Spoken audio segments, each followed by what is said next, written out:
L'activité principale de l'équipe est d'évaluer l'efficacité de méthodes de lutte contre les bioagresseurs des cultures et de contribuer à l'homologation de solutions alternatives à la lutte chimique.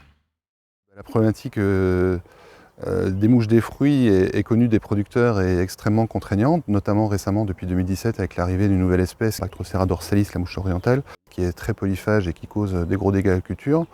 Donc on a un certain nombre de solutions de gestion de ces bioagresseurs, mais qui sont limitées.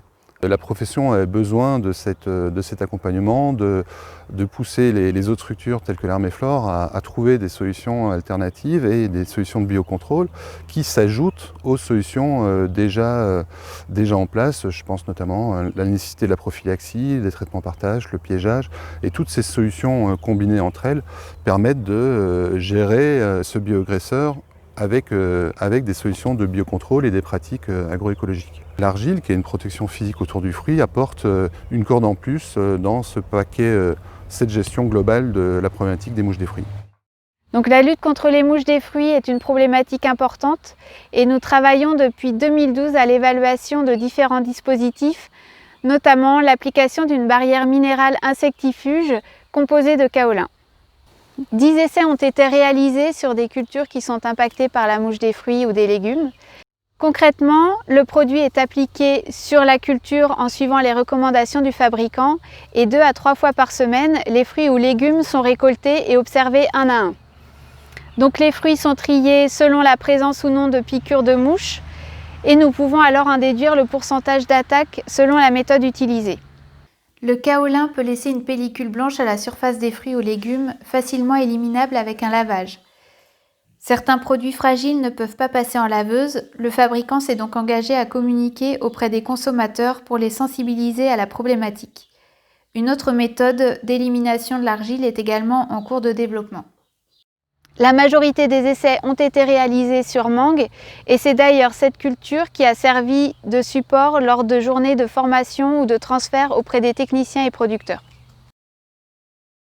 Ces expérimentations étaient menées à plus de 90% chez les producteurs. Ceci nous permet d'avoir des surfaces qui sont suffisamment importantes pour pouvoir avoir des données nécessaires à la bonne évaluation des méthodes. Et ce dispositif nous permet également de comparer notre méthode de lutte à la méthode du producteur. Les mouches qui viennent piquer les fruits, ça nous fait des pertes assez importantes. Tous les fruits, même que ce soit avec de l'argile, tous les fruits sont lavés, ça lave très facilement. Voilà. Et puis là, comme je dis, pour l'argile, avec d'autres systèmes, ça peut s'améliorer pour nous, pour les traitements. Je pense qu'on aura un peu moins de mousse de fruits. Pour nous, c'est pas un contraire. Au contraire, on est très très satisfait. Pas mal, c'est un peu pour l'ensemble de la filière, peut-être pas pour moi seulement, c'est pour l'ensemble. Il y a d'autres qui disent non parce qu'ils n'ont pas grand-chose, ils ont peur peut-être ça ne marcherait pas, il y a tout ça, quoi. Et puis si on ne fait pas, ça n'avancera pas non plus. Voilà. Mais peut-être il peut y avoir plus ou moins et c'est ça la recherche. Nous sommes aujourd'hui dans la dernière phase du projet, à savoir le montage du dossier d'homologation en partenariat avec la firme qui développe le produit. La société déposera ensuite le dossier à l'ANSES pour obtenir une autorisation de mise sur le marché. Cette méthode s'ajoutera aux leviers déjà existants et permettra de compléter la stratégie de lutte contre la mouche des fruits et des légumes.